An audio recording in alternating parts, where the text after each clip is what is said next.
front of me is HUAWEI P60 Pro, and today I would like to show you how you can turn on and use one-handed mode. You need to start by opening Devices Settings.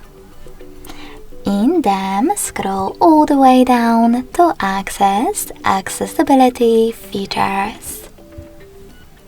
Now click on One-Handed Mode and click on this switcher next to it if it's not already on.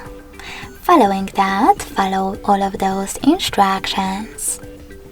I'm using Tricky's navigation, so I have to slide my finger across the bottom of the screen.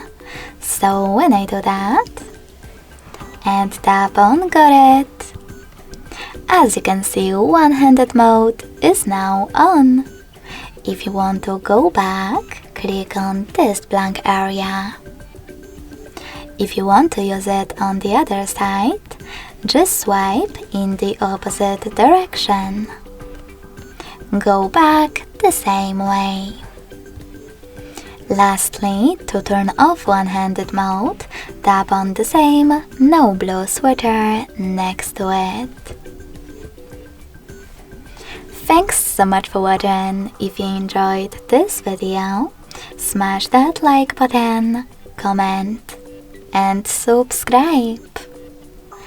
Bye!